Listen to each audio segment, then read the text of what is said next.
तो जैसे कि हम सभी जानते हैं कि हमें वर्चुअल एनवायरनमेंट में वर्क करना है, तो हमने जो कल वर्चुअल एनवायरनमेंट बनाया था उसको मैं एक्टिवेट कर लेता हूँ। कमांड्स में आप सभी को सिखा चुका हूँ, तो अब आपको फ्यूचर में पता है कि कैसे उसको यूज़ करना है।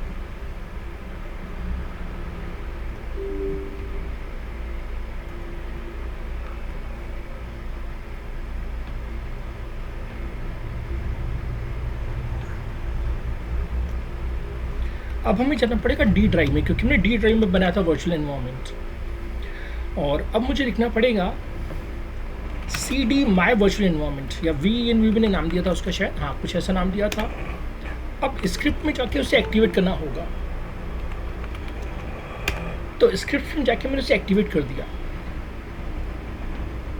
अब आपको मैंने सिखाया था कि यहाँ पे मैं लिखना पड़ता है जुपिटर, फिर आगे लिखना पड़ता है लैब। अगर आप इंटरेक्टिव विंडो में वर्क करना चाहे तो यहाँ पे आई पाइथन लिख सकते हैं, लेकिन यहाँ पे ऐसे आई पाइथन लिखने की ज़रूरत नहीं है, क्योंकि जुपिटर लैब जब हम स्टार्ट करेंगे तो जुपिटर लैब में भी आई पाइथन को स्टार्ट किया जा सकता है।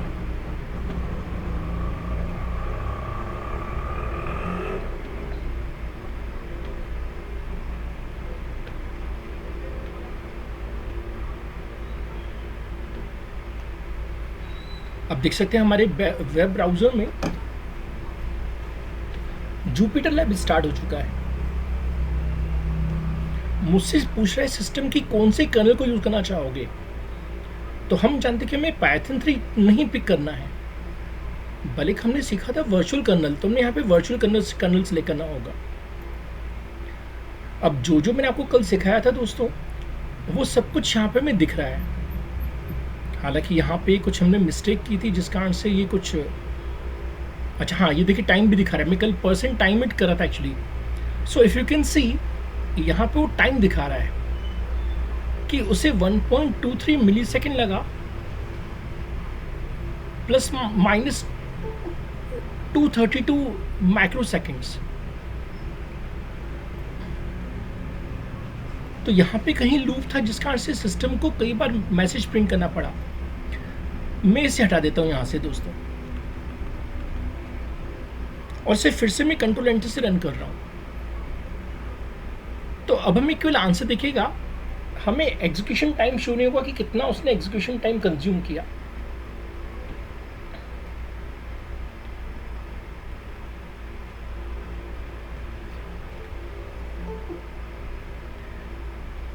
तो हमें सिस्टम शो करा कि मीन कितना था, मीडियन कितना था, मोड कितना था। अब जैसा कि हम जानते हैं कि हम दोस्तों को अब यहाँ पे कुछ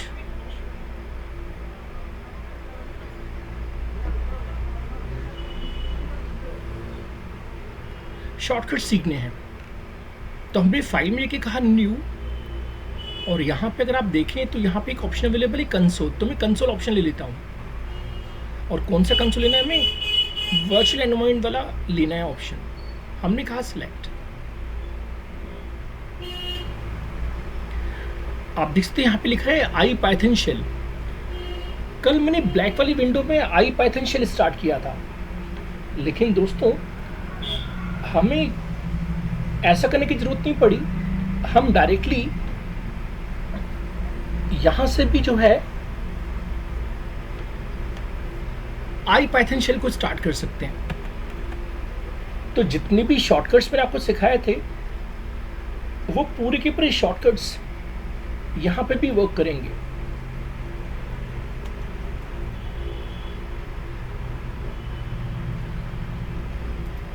यहाँ पे मैं कमांड टाइप कर सकता हूँ। तो जो शॉर्टकट्स हमने कल डिस्कस किए थे, वो 1 बाय 1 हम यहाँ पे ट्राई करना चाहेंगे।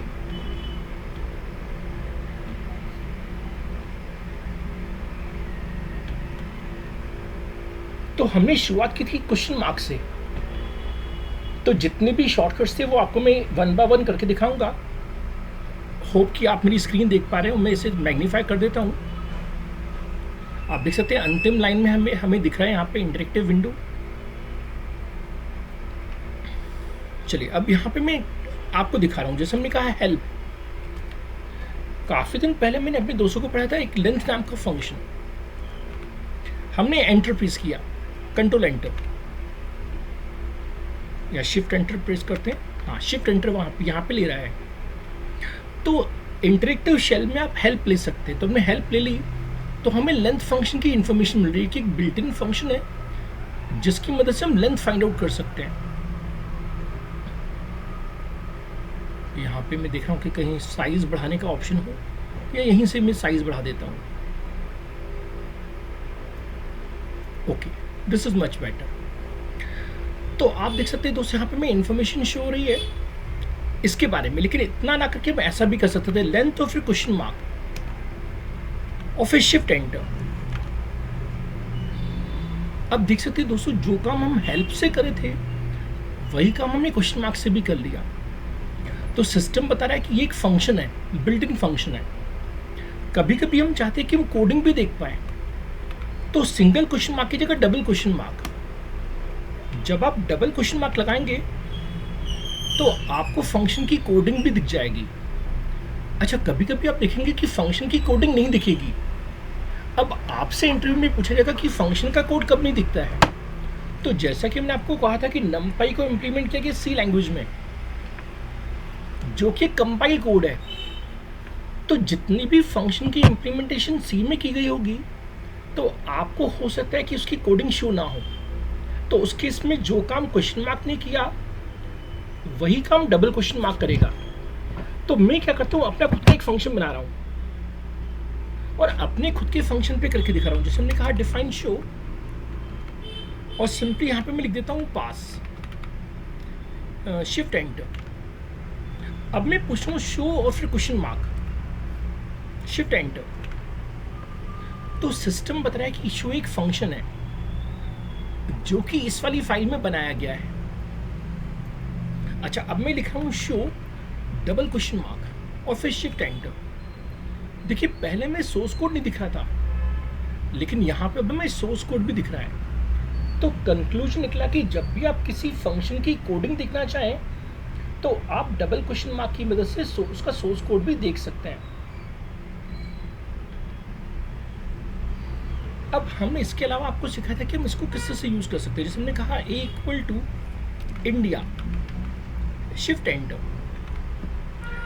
अब हमने कहा ए डॉट,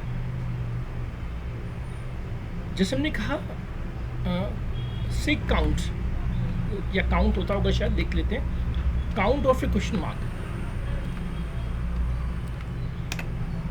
और फिर शिफ्ट एंटर। तो सिस्टम बता रहा है कि हाँ भाई भूपेंद्र, हमारी जो स्ट्रिंग ए है उसमें काउंट नाम का फंक्शन होता है जो कि हमसे एक सब स्ट्रिंग लेता है, स्टार्ट लेता है और एंड लेता है और हमें देता है एक इंटीजर। और यहाँ पे देखिए पूरी डेफिनेशन दे रहा है, return the number of non overlapping occurrences of substring. जैसे मैं लिख रहा हूँ दोस्तों ए डॉट काउंट, हमें काउंट करना है आई को, कि हमारी इस स्ट्रिंग में आई कितनी बार आया। अब मैं शिफ्ट एंटर प्रेस करूंगा तो हम जानते हैं दोस्तों इंडिया में आई कितनी बार आया है, 2 बार। तो जब हमारे दोस्त आइडियली में काम करते थे तब उन्हें इस तरह की हेल्प नहीं मिल पाती थी, लेकिन हम इंटरेक्टिव पाइथन में ऐसा कर सकते हैं। अच्छा, इसके अलावा हमने दोस्तों को टैब सिखाया था। जैसे हमने कहा ए डॉट टैब। अब जैसे हमने टैब प्रेस किया तो यहाँ पे पूरे फंक्शंस की लिस्ट आ गई। होता क्या था कि जब आप हमारे दोस्त मॉड्यूल 1 सीखते थे तब आपको ध्यान रखना पड़ता था कि स्पेलिंग कैसी है। अब यहाँ पे क्योंकि लिस्ट आ गई टैब दबाने से, तो आप लोगों से मिस्टेक होने की चांसेस बिल्कुल भी नहीं है। जैसे यहाँ पे मैं स्प्लिट फंक्शन यूज करना चाहूंगा। जैसे हमने कहा A equal to today India launched Chandrayaan 3 at 2:35 PM। अब दोस्तों मैं यहाँ पे प्रेस कर रहा हूँ शिफ्ट एंटर। अब मैं लिख रहा हूँ list L equal to a dot split. हम सिस्टम से करें कि सिस्टम हमें स्ट्रिंग को स्प्लिट करना है और बाय डिफॉल्ट वो स्पेसेस से स्प्लिट होता है। हमने कहा शिफ्ट एंटर और हमने सिस्टम से कहा एल प्रिंट। अब देखिए एल में क्या आ गया, टुडे अलग हो गया, इंडिया अलग हो गया, लॉन्च्ड अलग हो गया, तो जितने भी वर्ड्स थे सभी वर्ड्स सेपरेट हो गए। तो मेरे दोस्तों को टैब का यूज़ भी समझ में आ गया। अच्छा, एक बार मैं फिर से याद दिलाना चाहूँगा कि अभी जितने भी शॉर्टकट्स मैं यूज़ कर रहा हूँ वो सभी के सभी शॉर्टकट्स मैं आप लोगों को ऑलरेडी आज पीडीएफ में सेंड कर चुका हूँ। बस यहाँ पे मैं करके दिखा रहा हूँ कि कैसे करना है, और फिर जैसे जैसे मैं कर रहा हूँ घर में आप लोग वैसे ही एक बार प्रैक्टिस कर लीजिएगा। कभी कभी हम इंपोर्ट करते हैं दोस्तों, जैसे हमने कहा फ्रॉम टीके इंटर इंपोर्ट। अब मैं टैब दबा रहा हूं। अब देखिए जैसे मैंने टैब प्रेस किया तो यहाँ पे पूरी लिस्ट आ गई कि आप क्या इंपोर्ट करना चाहते हैं। जैसे आपको याद होगा काफी दिन पहले मैंने मैसेज बॉक्स को इंपोर्ट किया था। मैं यहाँ पे एमबी टाइप कर सकता हूँ, देखिए यहाँ पे मैसेज बॉक्स आ गया। तो कभी कभी हमें याद नहीं होता कि भाई हमारे फ्रॉम में क्या क्या ऑप्शंस अवेलेबल हैं, तो आप इस तरह से भी इंपोर्ट कर सकते हैं। या मैं एम स्टार भी लिख सकता था, एम स्टार फिर टैब। अब ऐसे लिखने से हमें लिस्ट आ जाएगी कि भाई क्या क्या ऑप्शंस अवेलेबल हैं। तो हमने यहाँ पे लिखा सिंपली मैसेज बॉक्स। जैसे हमने टैब प्रेस किया तो ये ऑटो कंप्लीट हो गया। अच्छा, कभी कभी आपको देखना पड़ता है कि आपके सिस्टम में कौन कौन से मॉड्यूल्स है, तो सिंपली इंपोर्ट लिखिए और फिर सिंपली टैब दबा दीजिए। जैसे हमारे दोस्तों ने टैब प्रेस किया, यहाँ पे लिखा रहा है मॉड्यूल, तो जितने भी मॉड्यूल्स मेरे सिस्टम में अवेलेबल हैं पूरे मॉड्यूल्स की लिस्ट आ गई। और जैसा कि मैंने आज डॉक्यूमेंटेशन में भेजा था कि हमारे पाइथन में हजारों मॉड्यूल्स अवेलेबल हैं। आपको जो मॉड्यूल यूज करना हो आप उस मॉड्यूल का यूज कर सकते हैं। अच्छा, इसके अलावा हम और क्या कर सकते हैं, तो सबसे पहले टीचर ने सिखाया सिंगल क्वेश्चन मार्क, फिर सिखाया टीचर ने डबल क्वेश्चन मार्क, फिर टीचर ने सिखाया टैब। हमने कभी कभी कुछ दिन पहले एक्सेप्शन सीखा था या वार्निंग सीखी थी, तो मैं यहाँ पे लिख रहा हूँ स्टार वार्निंग, क्योंकि एक्सेप्शन हैंडलिंग में वार्निंग हमने पढ़ी थी दोस्तों। यहाँ पे मैं टैब दबा रहा हूँ, या क्वेश्चन मार्क भी लगा देते हैं और फिर टैब, या सिंपली शिफ्ट एंटर करते हैं। मैंने सिस्टम से कहा सिस्टम स्टार, स्टार मीन्स आगे कुछ भी हो, आगे कुछ भी हो, एंडिंग में वार्निंग हो। ऐसे कौन कौन से फंक्शंस है, तो सिस्टम कह रहा है bytes warning, depreciation warning, future warning. मैं सोचता हूँ कि ऐसे ही एक्सेप्शन के साथ ट्राई करें। हमने क्वेश्चन मार्क लगाया और फिर शिफ्ट एंटर। तो हमने कुछ दिन पहले पढ़ा था बेस एक्सेप्शन और एक्सेप्शन। ऐसे में एरर भी पढ़ा था दोस्तों, क्योंकि हमने ट्राई कैच में उस एरर का यूज़ किया था। मैं सिंपली शिफ्ट एंटर प्रेस करता हूँ, तो देखिए कितने सारे एरर्स आ गए। तो मुझसे किसी स्टूडेंट ने पूछा था सर हमें याद रखना पड़ेगा कि नहीं। यहाँ पे आप इस टेक्निक से देख सकते हैं कि कौन कौन से एरर्स हम यूज़ कर सकते हैं, जैसे arithmetic error, assertion error, attribute error. जैसे बहुत सारे एरर्स अवेलेबल हैं डिफरेंट पर्पसेस के लिए।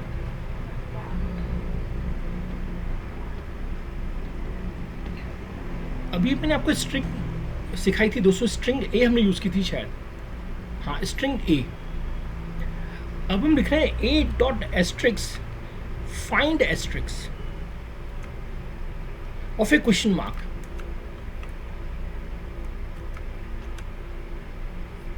अब मैं यहां पे शिफ्ट एंटर प्रेस करता हूं। मैं सिस्टम से रिक्वेस्ट कर रहा हूं कि सिस्टम हमारी स्ट्रिंग में कौन कौन से फाइंड फंक्शन अवेलेबल है वो लिस्ट दे दीजिए।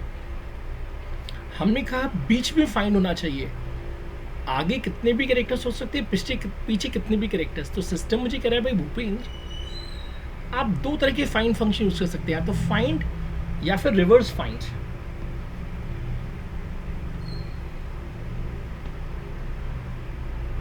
अब हमने कल कुछ कीबोर्ड शॉर्टकट्स भी देखे थे दोस्तों। जैसे मैंने कुछ लाइन लिखी, वेलकम इन IPython।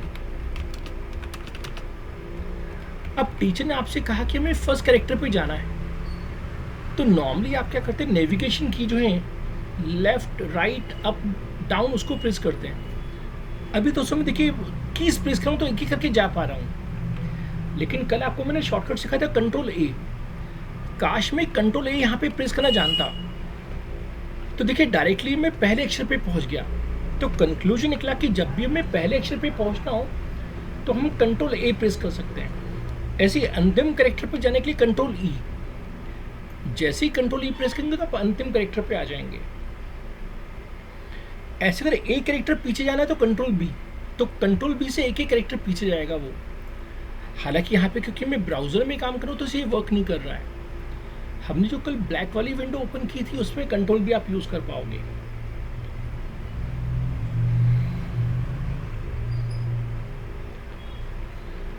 कभी हम कुछ चाहते हैं कि कैरेक्टर डिलीट हो तो यहाँ पे मैं कंट्रोल डी भी प्रेस कर सकता हूँ, तो कंट्रोल डी से हम डिलीट ऑपरेशन भी परफॉर्म कर सकते हैं।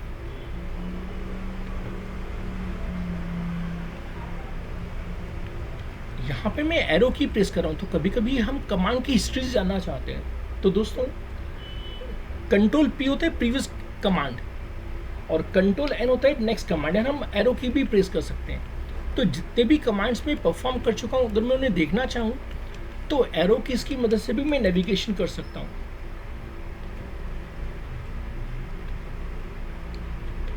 ऐसी कल मैंने आपको सिखाया था कंट्रोल एल।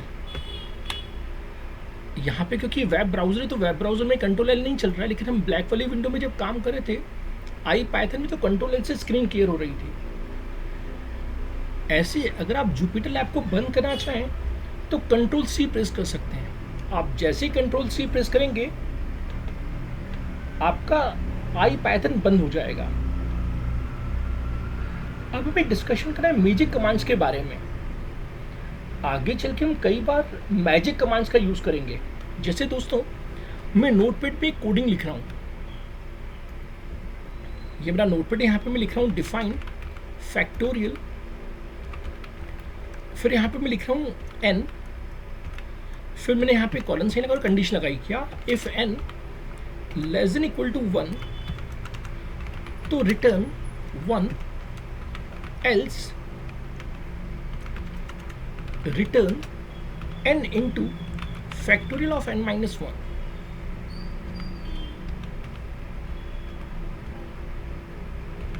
अब हम जानते हैं कि यहाँ पे फॉर्मेटिंग है। कभी कभी क्या हम नॉर्मली कॉपी करते हैं, जिसमें यहाँ पे नॉर्मल कॉपी किया और हम यहाँ पे नॉर्मली आके पेस्ट कर देते हैं। तो कभी कभी क्या है हमारा सिस्टम प्रॉपर इंडेंटेशन डिटेक्ट नहीं कर पाता। तो आपको एक मैजिक कमांड में सिखा रहा हूँ परसेंट पेस्ट। हम सिस्टम से रिक्वेस्ट करें कि सिस्टम जो भी हमारी मेमोरी में हो वो पेस्ट हो जाए।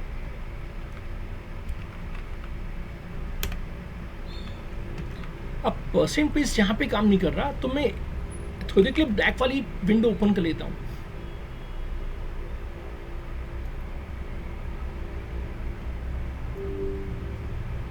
अब ब्लैक वाली विंडो में आई पाइथन चला लेते हैं, क्योंकि कुछ कमांड्स इस ब्लैक वाली विंडो में वर्क करेंगी, क्योंकि वेब ब्राउजर उनको लगता से ट्रीट कर रहा था। तो यहाँ पे मैं परसेंट पेस्ट लिख देता हूँ और फिर एंटर।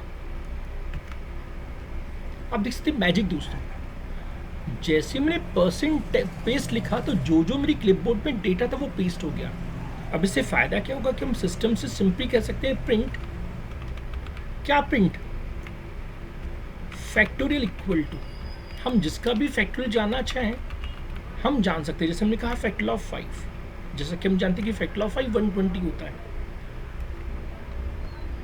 तो कंक्लूजन निकला कि जब भी आपको क्लिपबोर्ड से कुछ कॉपी करना हो फॉर्मेटेड वे में तो हमेशा परसेंट पेस्ट यूज करना चाहिए।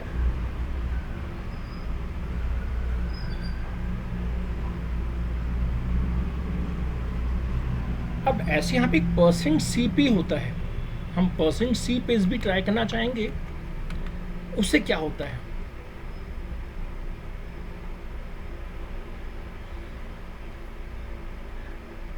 अब यहाँ पे मल्टीपल लाइंस भी पेस्ट कर सकते हैं।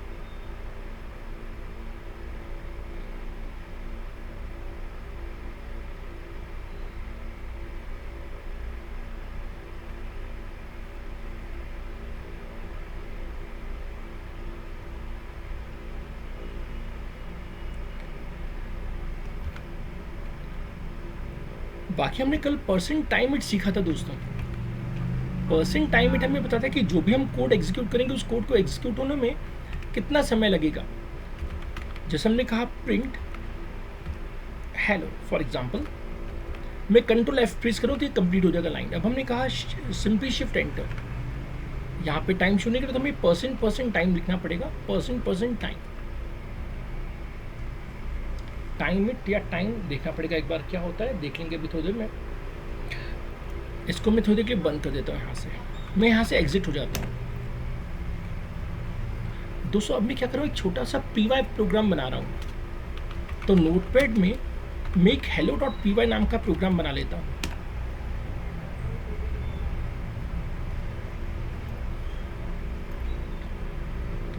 यहाँ मैं लिख रहा हूँ a equal to input enter your name.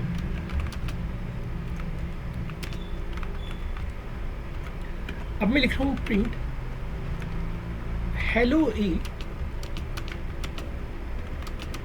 Welcome in Python.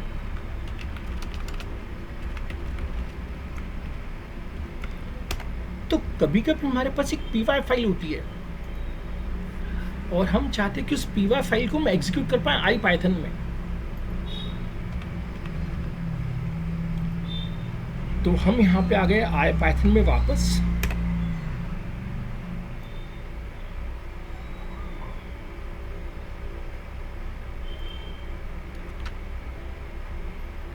अब दोस्तों यहाँ पे मैं लिख सकता हूँ परसेंट रन और कौन से प्रोग्राम को रन करना है। तो दोस्तों मुझे कौन से प्रोग्राम को रन करना है, hello.py को। अब मैं सिंपली शिफ्ट एंटर प्रेस कर रहा हूँ तो मुझसे नेम पूछ रहा है, तो हमने नेम कहा से फॉर एग्जांपल रेंचो और फिर शिफ्ट एंटर, तो लिखा रहा है hello Rancho welcome in Python. तो कंक्लूजन निकला दोस्तों, IPython में या जुपिटर लैब पे जब भी आपको किसी py फाइल को रन करना हो तो आप परसेंट रन का यूज़ कर सकते हैं। आप इसका एक दूसरा तरीका भी है परसेंट पाइथन के लिए एक्सक्लेमेशन साइन पाइथन और फिर प्रोग्राम का नाम, जैसे hello.py। मैं शिफ्ट एंटर प्रेस कर रहा हूँ, इससे भी प्रोग्राम हम एग्जीक्यूट कर सकते हैं। तो कम से कम ये दो कमांड आपको याद होनी चाहिए, परसेंट रन और एक्सक्लेमेशन साइन पाइथन, जिसकी मदद से आप जो है किसी py फाइल को एग्जीक्यूट कर सकते हैं।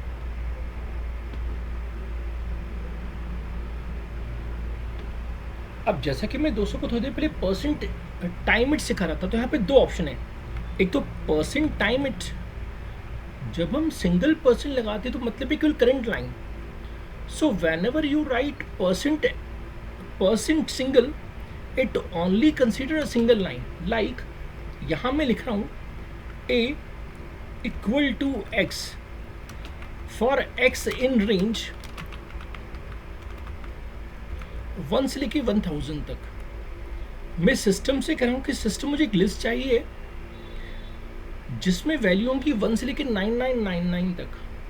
अब मैं शिफ्ट एंटर प्रेस करता हूँ दोस्तों, तो टाइम इट का काम भी ये बताना है कि हमारी उस लाइन को एग्जीक्यूट होने में कितना समय लगा। तो सिस्टम बता रहा है भूपेंद्र पर लूप में इतना समय लगा 76.9 माइक्रोसेकंड प्लस माइनस 1.42 पर लूप, और स्टैंडर्ड डेविएशन शो कर और वैल्यू शो कर रहा है। कभी कभी क्या होता है कि हमारे पास बहुत बड़ा कोड होता है, जब बहुत बड़ा कोड हो और आप देखना चाहें कि वो कोड कितना टाइम ले रहा है, तो सिंगल परसेंट नहीं आप 2% साइन लगाएंगे। जैसे हमने कहा a इक्वल टू, जैसे ये स्ट्रिंग है दोस्तों, मैं कंट्रोल F दबा देता हूँ। अब मैं लिख रहा हूँ फॉर i इन a, फिर मैं कह रहा हूँ प्रिंट i। मैं सिस्टम से कह रहा हूँ कि सिस्टम आप i को प्रिंट करें। अब मैं शिफ्ट एंटर प्रेस करता हूँ। अब देखिए जितने भी कैरेक्टर्स थे वो कैरेक्टर्स प्रिंट हो गए और सिस्टम बता रहा है कि मेरे इस स्ट्रिंग को रन होने में 214 मिली सेकेंड लगे प्लस माइनस 6.1 माइक्रो सेकेंड पर लूप। तो कंक्लूजन निकला कि सिंगल टाइम का टाइम देखना तो पर्सन टाइम इट, जबकि मल्टीपल लाइंस का देखना हो तो मल्टीपल लाइंस को देखने के लिए हम यूज कर सकते हैं परसेंट टाइम इट।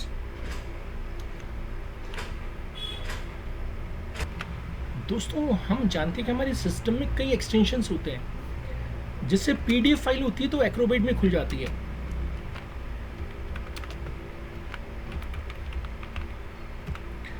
अगर बीएमपी होती है तो पेन ब्रश पे खुल जाती है।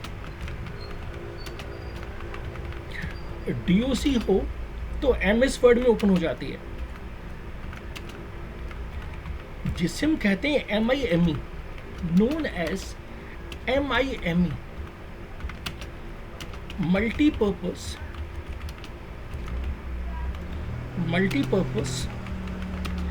Internet mail extension. मल्टीपर्पस एक सिंगल वर्ड है यहाँ पे actually, multipurpose internet mail extension.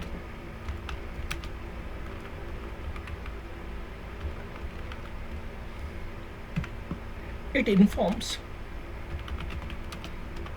operating system about the type of file we are using, जैसे दोस्तों अगर मैं MIME की बात करूं तो इसका होता है text/PDF, जिसे हम कहते हैं टाइप ब्रैकेट में सब टाइप। हम सिस्टम को इन्फॉर्म करें कि ये टेक्स्ट टाइप है लेकिन टेक्स्ट में PDF। ये एक इमेज है, लेकिन इमेज भी कैसी इमेज? BMP image. ये तो आप सभी जानते हैं टेक्स्ट है दोस्तों, लेकिन कैसा टेक्स्ट? DOCX या DOC, जो भी कहना चाहें। जब मैं नोटपैड में काम करता हूं दोस्तों, तो नोटपैड में होता है text/plain। अब समस्या क्या है दोस्तों, हम पहली बार देख रहे हैं IPNB। अब हमारा विंडोज ऑपरेटिंग सिस्टम कंफ्यूज हो जाएगा कि मैं क्या यूज करूं, क्योंकि दोस्तों हमारे सिस्टम को नहीं पता कि IPYNB फाइल कैसे खोलते हैं। अब भविष्य में सपोज कीजिए कि मैंने आपको एक IPNB फाइल भेज दी, तो आप डिसाइड ही नहीं कर पाओगे कि उस फाइल को कैसे ओपन करना है। जैसे अगर आप देखें तो आज के मेरे लेक्चर का एक PNB फाइल बन गया होगा, IPNB फाइल D ड्राइव में, जहां पर मैं वर्चुअल एनवायरनमेंट क्रिएट किया है। तो फ्यूचर में हो सकता है कि मैं आपको ये फाइल्स भेजूं। अब हम इसे कैसे एसोसिएट करेंगे जुपिटर लैब से? तो इसके लिए हमें चलना पड़ेगा दोस्तों C ड्राइव में, जहां पे आपने पाइथन को इंस्टॉल किया हो। जैसे मेरे में पाइथन का वर्जन जो मैं यूज कर रहा हूँ वो 3.8 है, ये 3.8 है। यहाँ पे दोस्तों एक स्क्रिप्ट्स नाम का फोल्डर होता है। अभी जब हमने जुपिटर लैब इंस्टॉल किया तो जुपिटर लैब की exe फाइल्स यहाँ आ गई। अगर आप ध्यान से देख पा रहे हो तो यहाँ पे कई चीज़ आ रही हैं, Jupyter console, Jupyter kernel, Jupyter classic, ऐसे ही जुपिटर नोटबुक, ऐसे ही नीचे जुपिटर लैब भी कहीं होगा। जुपिटर लैब यहाँ पे होप की हो।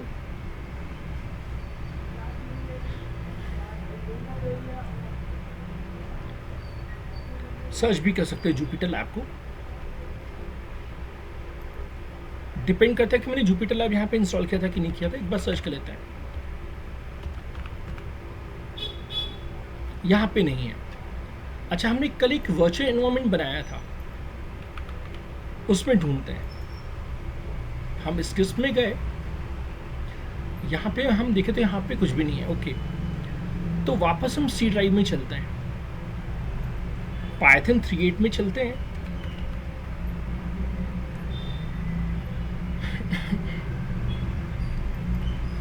अब पाइथन 3.8 में हम स्क्रिप्ट में आ गए, और जैसा कि आप देख पा रहे हैं दोस्तों, यहाँ पे मेरे पास है एक जुपिटर नोटबुक। ये रहा ऑप्शन। तो हमें बस करना ये है कि विंडोज ऑपरेटिंग सिस्टम को बताना है कि जब भी IPYNB फाइल हो तो इसमें ओपन होनी चाहिए। तो देखिए मैं क्या कर रहा हूँ, मैं जा रहा हूँ IPNB फाइल पे।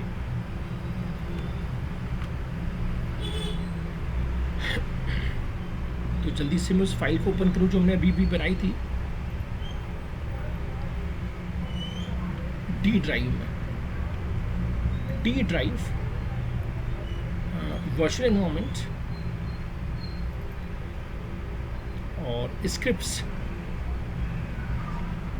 सॉरी मैं गलत कर रहा हूँ, ये रही हमारी फाइल IPNB। तो मेरे दोस्तों को करना क्या है, यहाँ पे शिफ्ट के साथ प्रेस करें राइट क्लिक। मैंने इस फाइल को सिलेक्ट किया, शिफ्ट के साथ मैं राइट क्लिक कर रहा हूँ। जब हम शिफ्ट के साथ राइट क्लिक करते तो एक ऑप्शन आता है ओपन विथ। कभी कभी ऑप्शन नहीं दिखता है दोस्तों, लेकिन जब आप शिफ्ट के साथ प्रेस करेंगे तो ये आएगा। मेरे में जुपिटर नोटबुक दिखा रहा है लेकिन आपके में शो नहीं करेगा। तो आपको करना क्या है, choose another app option select करना है। यानी आप विंडोज ऑपरेटिंग सिस्टम को बता रहे हैं कि कौन सा एप्लीकेशन यूज होना है। यहाँ पे आप पाओगे मोर ऐप्स, नीचे एक ऑप्शन रहता है कि मैं खुद अपना चुनना चाहता हूँ सॉफ्टवेयर। देखिए यहाँ पे एक ऑप्शन आएगा look for another app on this PC। तो सिंपली मैं दोस्तों से रिक्वेस्ट करना चाहता हूँ कि दोस्तों आप IPYNB फाइल को सिलेक्ट करेंगे, C ड्राइव में जाएंगे, यहाँ से पाइथन में जाएंगे, यहाँ से आप स्क्रिप्ट में जाएंगे और सिस्टम से कहेंगे कि भाई जब भी IPYNB फाइल हो तो कृपया करके आप उसे किस में ओपन करें, इसमें ओपन करें और यहाँ से ओके कर दीजिए। तो टेक्निकली हमने सिस्टम को इन्फॉर्म कर दिया कि ये फाइल इसमें ओपन होती है। तो फ़ायदा क्या होगा कि नेक्स्ट टाइम जब आपको मैं कोई फाइल भेजूंगा, आप उस फाइल पर डबल क्लिक करेंगे तो वो फाइल आपके सिस्टम में भी ओपन हो जाएगी डायरेक्टली जुपिटर नोटबुक में। तो अभी जो मैंने यहाँ पे आपको करके दिखाया उसको मैं यहाँ पे लिख के भी दिखा देता हूँ। देखिए मैंने जो फाइल कल बनाई थी पूरी यहाँ पे फाइल दिख रही है। तो मैंने दोस्तों से क्या कहा,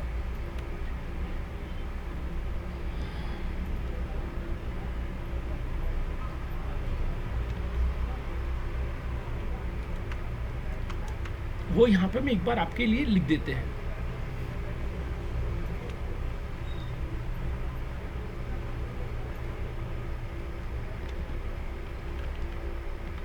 तो हमने स्टेप फर्स्ट में क्या किया, सिलेक्ट .IPYNB फाइल। फिर आपको क्या करना है, शिफ्ट के साथ राइट क्लिक करना है, shift and then right click. एक ऑप्शन आएगा ओपन विथ, जिसमें आप सिलेक्ट करेंगे चूज अनदर ऐप।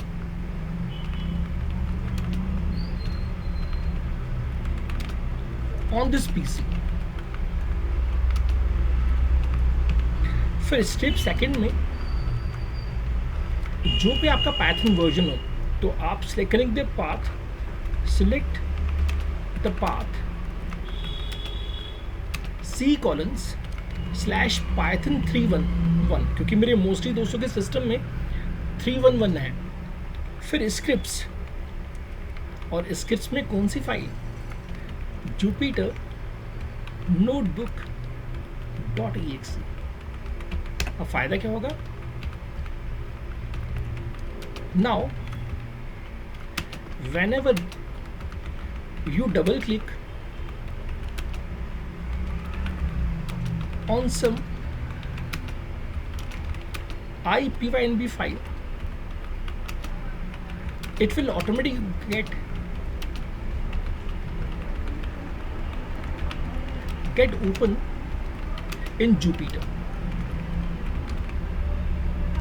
दोस्तों अब हम डिस्कशन करना चाहेंगे डेटा सेट के साथ।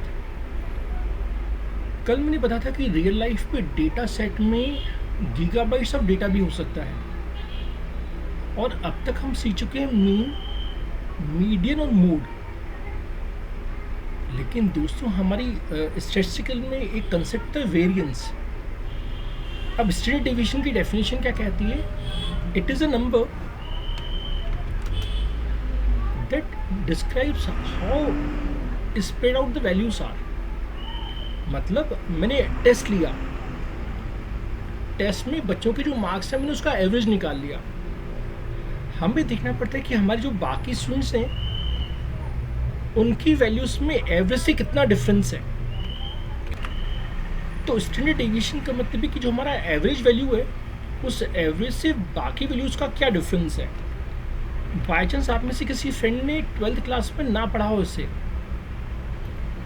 तो इसे मैं करके दिखाना चाहूँगा कि मैं क्या कहना चाह रहा हूँ।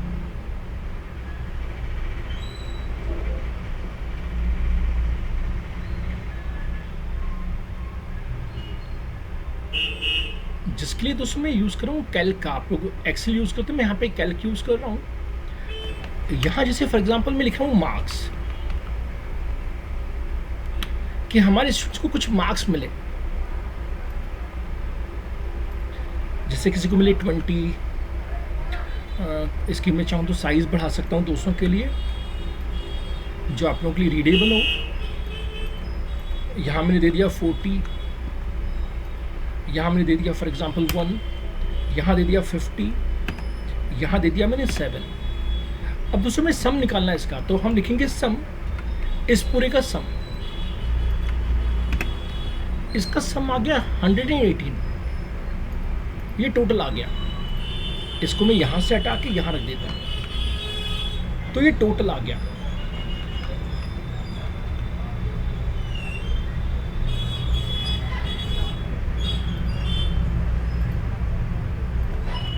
ये टोटल सम आ गया। अब हमें एवरेज निकालना है, तो एवरेज का फॉर्मूला क्या होता है, टोटल वैल्यू यानी ये वाली value upon number of elements. तो कितने एलिमेंट्स है, 1 2 3 4 5, ये एवरेज आ गया। अब हमें डेविएशन निकालना है, तो हमें क्या करना पड़ेगा, हर वैल्यू को एवरेज से माइनस करना पड़ेगा। तो यहाँ पे मैं फॉर्मूला लिख रहा हूँ equal to this minus this value, लेकिन इसे फिक्स रखना है मुझे, क्योंकि एक्सेल में काम करने आता है इसलिए मुझे पता है कि कैसे लिखना है। आप लोग को भी ये चीज़ सोचने की जरूरत नहीं है, बस हम डिफरेंस निकाल रहे हैं। दोस्तों जैसे 23.6 है, तो यहाँ पे डिफरेंस आ रहा है केवल -0.36 का। ऐसे हम बाकियों का भी डिफरेंस फाइंड कर सकते हैं। तो सिस्टम बता रहा है कि हमारा एवरेज है 23.6, जबकि इसको 40 मार्क्स मिले, तो ये 16.4 का डिफरेंस है। ऐसे ही सब पर डिफरेंस आ गया। हम इसका स्क्वायर निकालना पड़ता है दोस्तों। अब इस कॉलम का नाम मैं दे रहा हूँ ए, तो हमें यहाँ पे लिखना पड़ता है ए इंटू ए। तो हम लिख रहे हैं कंप्यूटर से कि जो भी यहाँ पे वैल्यू है वो मल्टीप्लाई हो जाए अपने आप से ही, तो ये स्क्वायर आ गया। अब एक बार जब स्क्वायर है जो, तो हमें इसे निकालना पड़ता है स्टैंडर्ड डेविएशन। स्टैंडर्ड डेविएशन हम जानते हैं कि इसका फॉर्मूला हमने पहली क्लास में डिस्कस किया था। तो इक्वल टू क्या, इक्वल टू इस पूरे का सम, इसका सम निकाल लेते हैं, equal to sum of this value.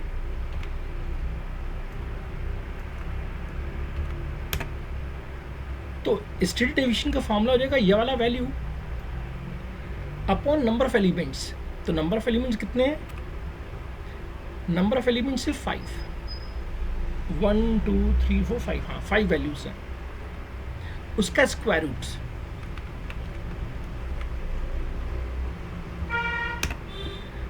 तो यहाँ पे स्टैंडर्ड डेविएशन आ रहा है 18.79। अब आज मैं नया टर्म आपको जो पढ़ाना चाहता हूँ वो है वेरिएंस। जिन दोस्तों ने स्कूल लाइफ में वेरिएंस पढ़ा तो वो जानते हैं कि वेरिएंस होता है स्टैंडर्ड डेविएशन का स्क्वायर। तो जब भी हम स्टैंडर्ड डेविएशन का स्क्वायर करते हैं तो दैट बिकम्स वेरिएंस। तो हमारा वेरिएंस देखिए दोस्तों कितना आएगा, हमारा वेरिएंस आएगा ये वाली वैल्यू इनटू यही वाली value, so that becomes variance. अब यही चीज़ मैंने यहाँ पे डेफिनेशन में लिखी हुई है। डेफिनेशन में लिखा हुआ है कि भाई स्टैंडर्ड डेविएशन रिप्रेजेंट करता है कि एवरेज वैल्यू से कितना डेविएट आप कर रहे हैं। जैसे दोस्तों मैं सबके मार्क्स 20 कर दूं, अगर मैं सबके मार्क्स 20 कर दूं तो आप देखिए डेविएशन 0 आएगा। यानी हमारी क्लास में जितने भी बच्चे हैं सबका परफॉर्मेंस एक जैसा है। ये सबसे आइडियल केस हो गया कि डेविएशन कितना है। कभी कभी क्या क्लास में कुछ बच्चे बहुत बुद्धू होते हैं और कुछ बच्चे बहुत होशियार होते हैं। जिस क्लास में कुछ बच्चे बहुत होशियार और कुछ बच्चे बहुत बुद्धू, वहाँ का डेविएशन बहुत ज़्यादा आता है। आप देख सकते हैं एक्सेल की कितनी अच्छी खासियत है कि जैसे ही मैं डेटा सेट चेंज कर रहा हूँ अपने आप कैलकुलेशन परफॉर्म हो गया, तो ये डिवीजन बहुत ज़्यादा हो गया। तो जब भी हम डेटा साइंसेस पे या एआई या मशीन लैंग्वेज पे काम करते हैं, मशीन लर्निंग पे, तो we always have to focus on standard deviation and variance. अब यही चीज़ दोस्तों मैं प्रोग्रामिंग में करके दिखाना चाहूँगा।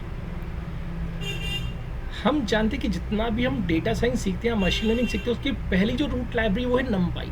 तो हमने नमपाई इंपोर्ट कर लिया। जिस तरह से मैंने एक्सेल में एक शीट बनाई, वैसे हमने यहाँ पे लिस्ट दे दी कि भाई कौन कौन से नंबर्स हैं। यहाँ दोस्तों क्योंकि मुझे मैथमेटिक्स आती है तो मैं मैन्युअली कैलकुलेशन कर रहा था, जबकि नमपाई में मैन्युअली कैलकुलेशन करने की जरूरत नहीं है। दो हमारे पास फंक्शन है, एक फंक्शन है मेरे पास स्टैंडर्ड डेविएशन के एसटीडी, जबकि दूसरा फंक्शन क्या है वेरिएंस। लेकिन किसी फ्रेंड ने प्रूव करने के लिए कहा, prove that variance is equal to square of standard deviation, कि सर हम कैसे माने कि भाई ये स्क्वायर होता है। तो मैंने क्या किया, स्टैंडर्ड डेविएशन को ए में स्टोर किया है और मैं लिख रहा हूँ ए इंटू ए। हम क्या करेंगे, ए को भी प्रिंट करवाएंगे और सी को भी प्रिंट करवाएंगे और बी को भी प्रिंट करवाएंगे। तो हम देखेंगे कि बी और सी जो वैल्यू है वो सेम आएगी।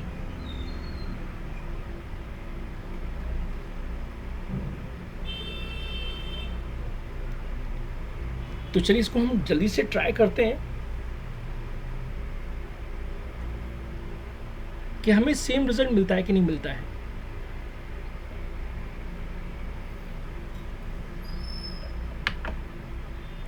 तो हम जानते कि हमने थोड़ी देर पहले ओपन किया था IPython,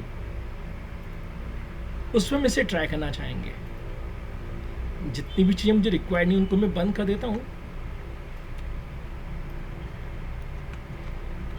और इसकी ज़रूरत भी मुझे नहीं है, इसको भी मैं बंद करना चाहूँगा।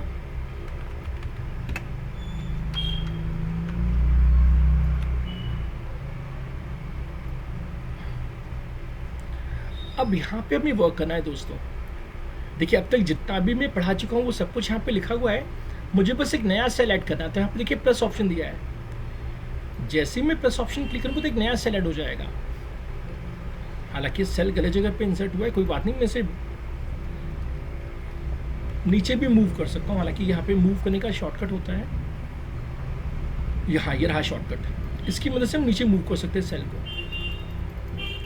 तो सबसे लास्ट में सेल ऐड हो गया।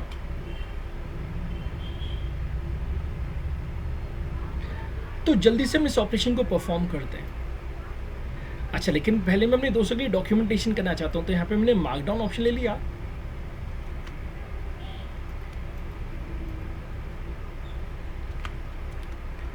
मार्कडाउन का हम यूज जानते हैं कि डॉक्यूमेंटेशन करने के लिए होता था। यहाँ पे मैं डॉक्यूमेंटेशन कर देता हूँ, हेडिंग डाल देता हूँ। हेडिंग क्या डाल रहा हूँ, concept of STD and variance, और फिर मैं डेट डालना चाहूँगा। मैंने यहाँ पे एंटर प्रेस किया, मैंने हैश प्रेस किया, single hash double hash, okay. और यहाँ मैं लिख रहा हूँ डेटेड। तो आज 14 जुलाई। तो जब आपको मैं ये फाइल भेजूंगा तो आपको पूरी जानकारी रहेगी कि कब हमने क्या पढ़ा था। मैं कंट्रोल एंटर प्रेस कर रहा हूँ, तो हेडिंग बन गई दोस्तों। अब जैसा कि हम जानते हैं कि हम यहाँ पे आगे लिख सकते थे, तो अब हमें एक नया सेल और चाहिए, तो हम यहाँ पे एक नया सेल और ऐड कर देते हैं। अब यहाँ पे देखिए अपने आप पे कोड ऑप्शन आ गया, क्योंकि हमें कोडिंग करनी है। तो हम जानते कि मेरे टीचर ने क्या सिखाया, इम्पोर्ट। अच्छा, यहाँ पे शॉर्टकट भी था, तो हम शॉर्टकट के थ्रू भी कंप्लीट कर सकते थे। इम्पोर्ट, फिर क्या, numpy SNP।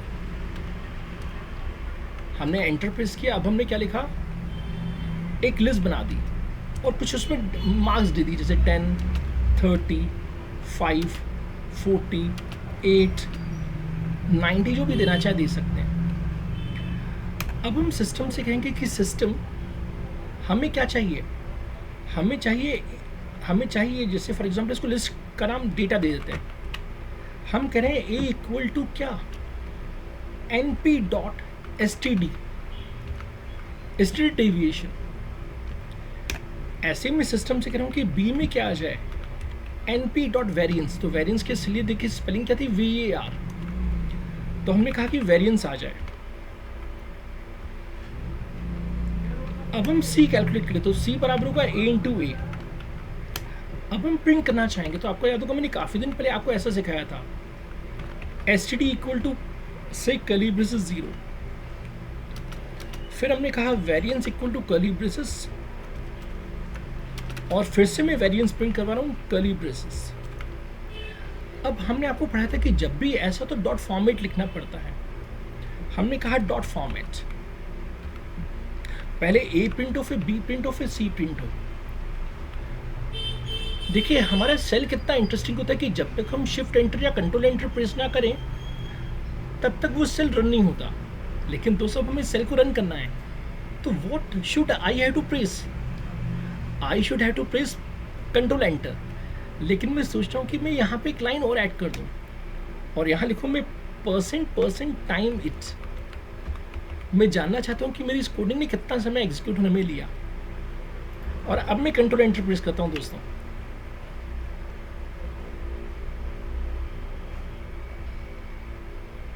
देखिए हमारा सिस्टम में शो करता है रिजल्ट या नहीं शो करता है। यहाँ पे दिखा रहा है कि कनेक्टेड नहीं है, हम लोग इसे कनेक्ट करना पड़ेगा दोस्तों।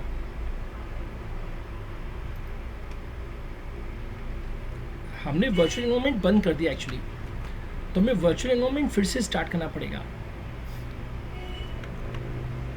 क्योंकि सिस्टम बता रहा है कि आपका जो सिस्टम है वो इससे ब्रेक हो चुका है एक्चुअली।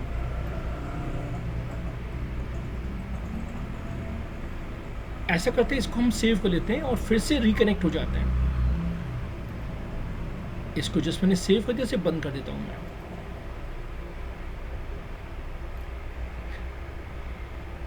मैं इस वाली विंडो को भी बंद कर देता हूँ। यहाँ पे मैं 2 बार कंट्रोल C दबा रहा हूँ और फिर से मैं लिख रहा हूँ दोस्तों जुपिटर लैब।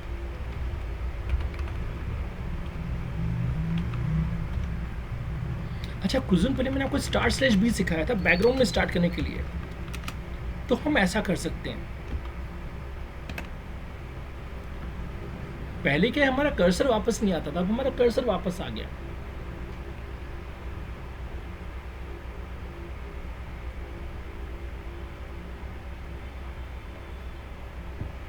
अब सिस्टम मुझसे पूछा भाई भूपेन तुम्हें कौन सा पाइथन यूज करना है, तो सिस्टम से मैं कहूँगा कि सिस्टम मुझे जो है पाइथन का वर्चुअल डायरेक्टरी यूज करना है। तो यहाँ से पाइथन 3 हम सिलेक्ट नहीं करेंगे, हम अपने वाले वर्जन को सिलेक्ट करेंगे और सिलेक्ट। अब होप जो भी मैंने टाइप किया हो वो हमें शो हो जाए, इसकी ज़रूरत नहीं, हम यहाँ पे आ जाते हैं।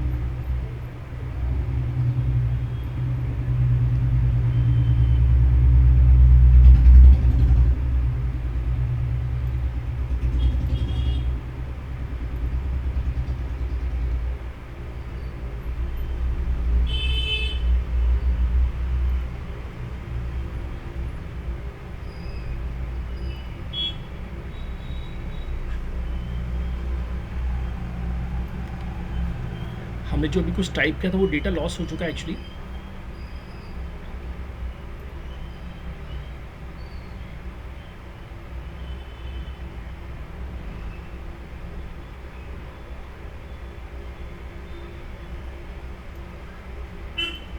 हमें सेल को नीचे मूव करना है।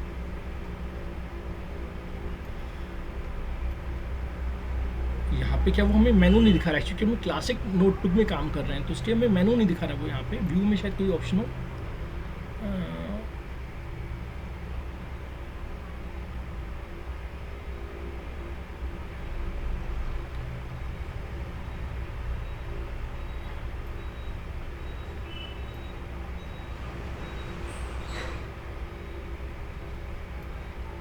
शायद बी से नीचे मूव होता है, लेकिन देखिए बी से मूव हो रहा है कि नहीं।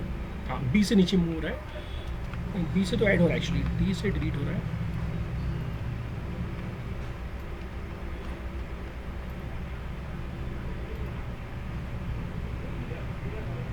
डिलीट सेल के लिए DD है, डी से सेल डिलीट हो जाएगा।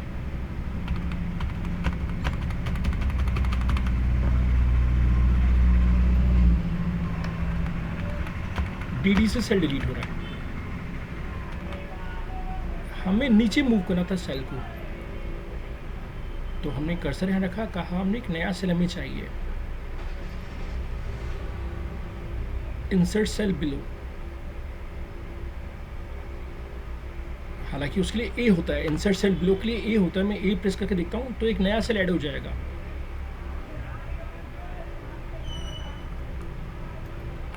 हाँ, एक सेल तो ऐड हो गया, लेकिन ये ऊपर ऐड हो रहा है, तो शायद मुझे लगता है कि मुझे कैपिटल ए प्रेस करना चाहिए, तब कैपिटल ए से नीचे ऐड होगा। यहाँ मैं डी प्रेस कर देता हूँ, तो कैपिटल ए प्रेस करके देखते हैं क्या होता है।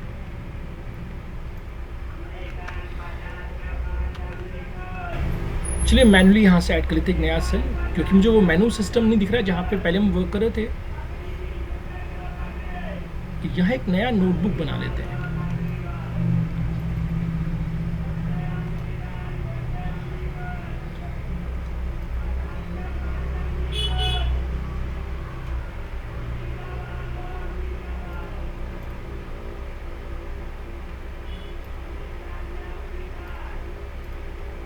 चलिए यहाँ पे एक नया सेल यहीं से ऐड कर लेते हैं। ये आ गया, मेनू आ गया, यहाँ पे ऐड सेल हो गया। ठीक है, तो हमें कुछ कोडिंग ना चाहते हुए भी फिर से लिखनी पड़ी, तो मैं कॉपी पेस्ट कर लेता हूँ यहाँ से जो हम टाइप कर चुके थे, और यहाँ इसे मैं पेस्ट कर देता हूँ। लेकिन मैं साथ साथ यहाँ पे चाहता हूँ कि % टाइम इट भी हो। दोस्तों यहाँ पे अगर आप एक इंटरेस्टिंग चीज़ देखें तो यहाँ पे हम लिखा है :.2f। इसे मैं पहले हटा देता हूँ दोस्तों, :.2f को, इसे मैं बाद में लिखूंगा। अब इस सेल को मैं रन करना चाहूंगा तो कंट्रोल एंटर। अब जैसे मैंने कंट्रोल एंटर प्रेस किया तो सिस्टम बता रहा है, भाई भूपेंद्र तुम्हारे इस प्रोग्राम को रन होने में इतना समय लग गया। और देखिए आंसर क्या है, स्टैंडर्ड डिवीजन आया 1.84, वेरिएंस आया 3.4, और देखिए 2 बार हमने वेरिएंस प्रिंट करवाया था, तो दोनों बार वेरिएंस प्रिंट हो रहा है। अब ये आउटपुट कई बार क्यों आया, जितने भी डेटा सेट में वैल्यूज थी उतनी बार हमें आउटपुट दिखेगा, क्योंकि सिस्टम ने इंटरली एक लूप परफॉर्म किया था कैलकुलेशन परफॉर्म करने के लिए। अब यहाँ पे मैं लिख रहा हूँ :.2f। मैं सिस्टम से रिक्वेस्ट करूँ कि सिस्टम मुझे आंसर केवल 2 प्लेसेस तक चाहिए, जैसा कि हम .2f करते थे सी लैंग्वेज में, :.2f। अब हम सिंपली कंट्रोल एंटर प्रेस करेंगे। अच्छा, अभी टाइम इट को मैं हटा देता हूँ दोस्तों, यहाँ से इसकी ज़रूरत नहीं। अब हम कंट्रोल एंटर प्रेस करते हैं। अब अगर आप देखें दोस्तों तो हमें ज़्यादा रीडेबल आउटपुट दिख रहा है, और मैंने यहाँ पे प्रूफ कर दिया कि जो वेरिएंस का आउटपुट है वो स्क्वायर ऑफ स्टैंडर्ड डेविएशन है, क्योंकि स्क्वायर ऑफ स्टैंडर्ड डेविएशन और वेरिएंस का सेम आंसर आ रहा है। दोस्तों आप में से कई दोस्तों ने JEE का एग्ज़ाम दिया होगा या कैट का एग्ज़ाम दिया होगा, तो JEE या कैट के एग्ज़ाम में परसेंटेज का महत्व नहीं है, वहाँ पे परसेंटाइल का मतलब है। अब सिंपल शब्दों में परसेंटाइल होता क्या है, जैसे मान लीजिए कि हमारे दोस्तों ने कुछ मार्क्स गेन की, जैसे 10, 20, 30, 40 एंड से 50। अब हमसे पूछा जाएगा what is the percentile of 50। तो परसेंटाइल का रूल कहता है कि ऐसी कितनी वैल्यूज हैं जो उससे छोटी हैं। तो हम देख रहे हैं कि हमें जो मैक्सिमम मार्क्स है वो 50 हैं, बाकी सभी वैल्यूज उससे छोटी हैं दोस्तों। तो टेक्निकली जिसने 50 मार्क्स ऑब्टेन किए वो किस रैंकिंग पे है, वो 100 परसेंटाइल पे है। तो परसेंटाइल की डेफिनेशन क्या कहती है, it gives you a number that describes the value that a given percent of values are lower than that. तो उससे छोटी कितनी वैल्यूज हैं, जिसका ये फॉर्मूला होता है। फॉर्मूला होता है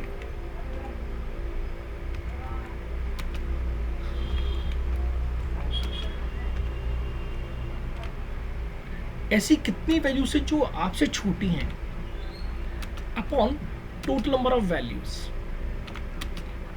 इनटू 100। तो यहां पे n क्या है? Values which are lower than n। n represent करता है टोटल नंबर ऑफ वैल्यूज।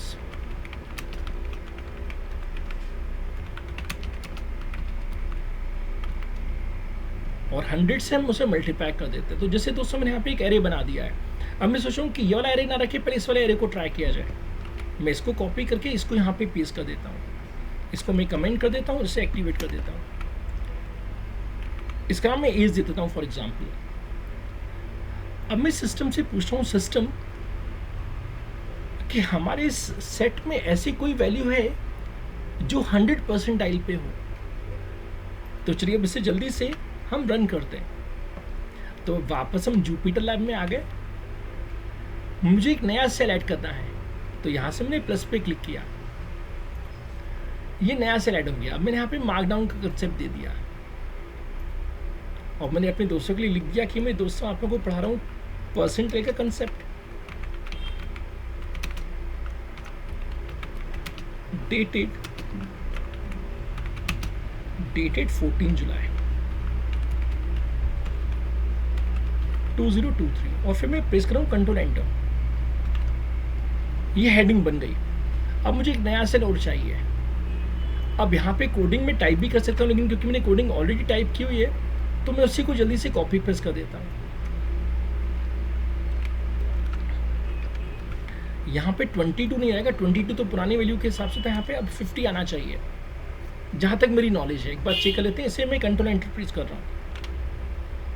देखिए दोस्तों 50 आया। क्यों? क्योंकि बाकी जितनी भी वैल्यूज हैं वो उससे कम है। यही कारण है कि जिन दोस्तों ने JEE का एग्जाम दिया था एडवांस का, वो जानते हैं कि जितने ज़्यादा मार्क्स गेन होते हैं उतना हमारे IIT में एडमिशन होना कम हो जाता है संभावना, क्योंकि हमारी परसेंटाइल कम हो जाती है। अच्छा, आप सिस्टम से पूछ रहे हैं कि 90 परसेंटाइल पे कौन कौन है।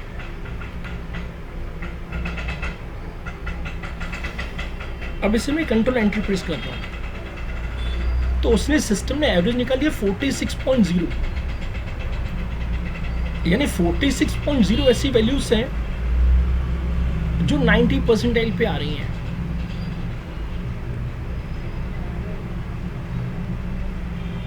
अब हमने जो एक्चुअल एरे लिया था उस एक्चुअल एरे को भी एक्टिवेट कर सकते हैं।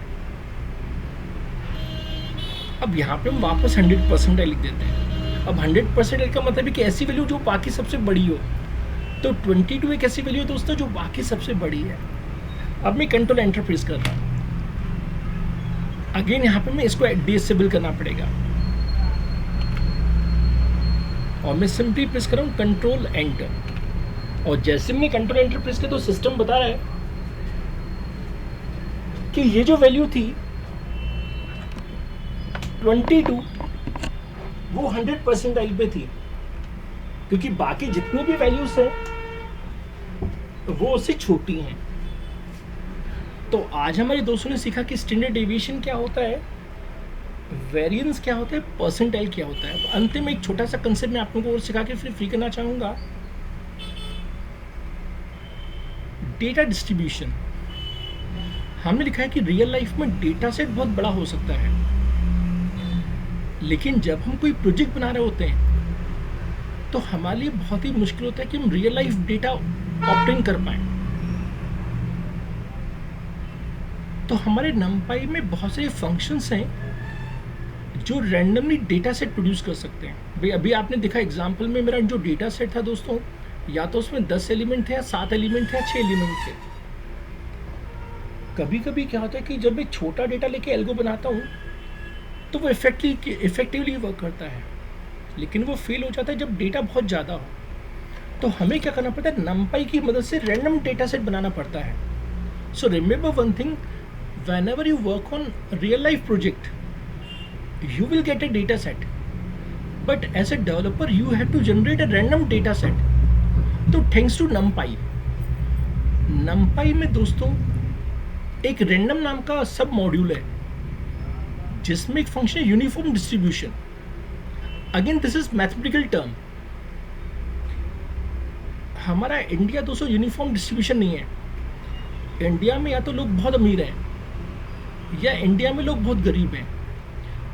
यूनिफॉर्म डिस्ट्रीब्यूशन का मतलब है कि जितने भी लोग हैं सबके पास ऑन एवरेज इक्वली पैसे होते हैं। So that is uniform distribution. तो हमारे एक्सपर्ट्स ने यूनिफॉर्म डिस्ट्रीब्यूशन का एक फंक्शन बनाया है। यूनिफॉर्म डिस्ट्रीब्यूशन में मुझे देना पड़ता है कि कहाँ से स्टार्ट करना है। तो अपने सिस्टम से कहा कि मुझे 0.0 से स्टार्ट करना है और कहाँ तक एंड करना है 5.0 तक। लेकिन इसके बीच में मुझे कितनी सैम्पल वैल्यूज चाहिए?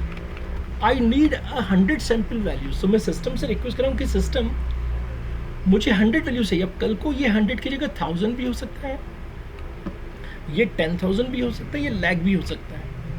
तो आगे चल के आपको जब मैं एल्गोस पढ़ाऊंगा तो रैंडम डेटा सेट के लिए भी यूज numpy.random.uniform। मैं इसको थोड़ी देर के लिए 100 कर देता हूँ और आपको ये वैल्यूज में शो करना चाहूँगा कि वैल्यूज़ क्या प्रिंट होंगी। तो मैंने इसे जल्दी से कॉपी किया और अपने दोस्तों के लिए मैंने फिर से एक नया सेल ऐड किया और इसकी हेडिंग दे दी दोस्तों मैंने मार्कडाउन करके कि मैं अपने दोस्तों को पढ़ा रहा हूँ generating random data set with uniform distribution।